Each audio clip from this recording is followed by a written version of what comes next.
প্রীতি থাকো তুমি, আমি কাজে যাচ্ছি। আমিও তোমার সাথে যাব, আমাকে একা একা থাকতে ভালো লাগে না। আরে তোমার তো রেস্টের দরকার, ডক্টরে বলেছে। আরে তোমার সাথে থাকলেই আমার অনেক ভালো লাগে। ঠিক আছে চলো। আরে তুমি বাড়িতে থাকলে অনেক ভালো হতো, দেখো কত রোদ পড়েছে, এতে তোমার সমস্যা হবে না। প্রীতি তুমি এখানে আরাম করে বসো, আমি কাজ করে আসি। ঠিক আছে রাজু, একটু তাড়াতাড়ি কাজ করিও। হ্যাঁ প্রীতি, আর হ্যাঁ এই রোদের ভিতর বেশিক্ষণ থাকা যাবে না, কিছুদিন পর আমাদের বাবু আসবে। আমি একে একে কুমড়োগুলো ছিঁড়ে ফেলি, আমাদের তাড়াতাড়ি বাড়ি যেতে হবে।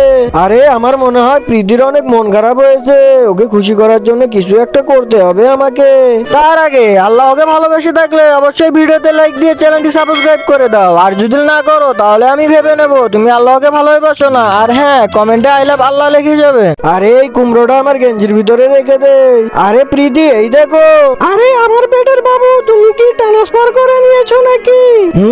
এইমাত্র আমি তোমার পেট থেকে বাবু ট্রান্সফার করে নিয়ে এসেছি। আর তোমার এই হাসি আমার কাছে 20 টাকার থেকেও বেশি।